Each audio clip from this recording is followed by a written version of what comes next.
So OCD affects things that are emotionally relevant to people. And so sexuality is often one of those things that is very important to many people. So OCD can grab a hold of that in a multiple different ways. One of them is sexual orientation OCD, which is where one fears that one is homosexual, or if they already are homosexual, they fear that they might be heterosexual, and they just fear that they are the opposing sexuality that they are. Relationship OCD, where one is concerned or doubts whether they are attracted to or in love with their partner. And pedophile OCD, which is when people fear that, or sufferers fear being around children and fear that they might harm a child. So all of these center around the theme of sexuality and one's sexuality and what one is either going to turn into or what they're capable of. All of these tend to have perfectionism or some features of perfectionism within the context of the OCD, is having this higher moral standard of one's thinking. Oftentimes people believe that they have the control over their brain's thinking. And so when their brain produces a thought that they're not in agreement with, what if I might be gay? The brain kind of seizes that thought and says, attaches a fear statement to that, and it becomes a topic of the OCD, which is worrying whether or not you're going to become gay or worrying whether or not you're capable of harming a child. So these types of OCD center around sexuality and the fears of becoming or immoralistic in some way.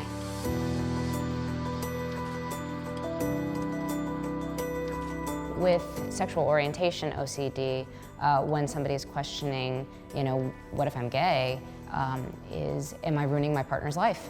Am I pretending to be a good spouse and pretending to want to have kids when I really want to be off with another person?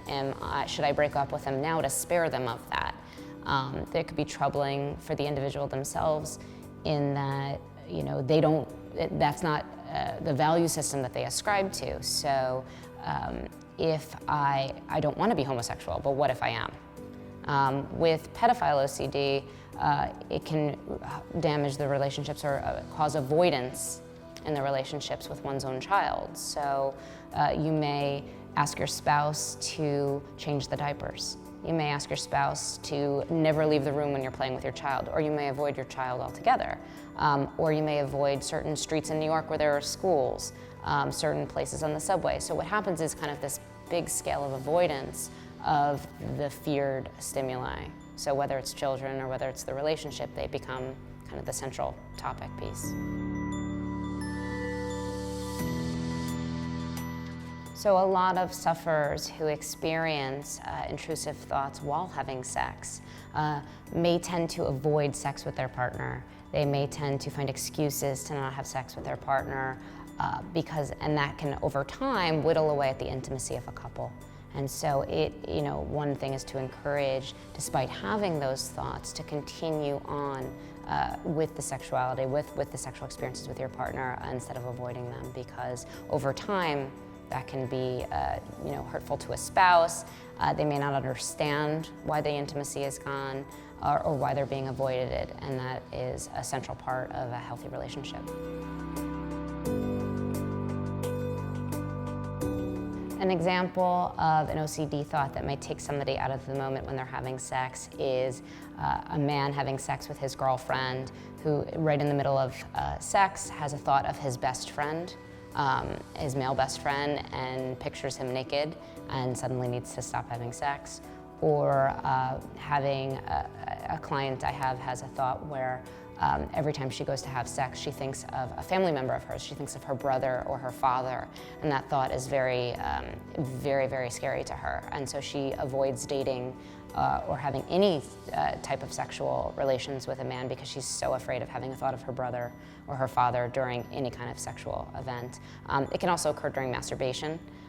Is having a thought of, during masturbation, of a child, anything that pops into the brain that one doesn't want, a child or another man, or for a female, if she's having sex with her partner or having sex with her husband, a thought of another female. All of these can be scary.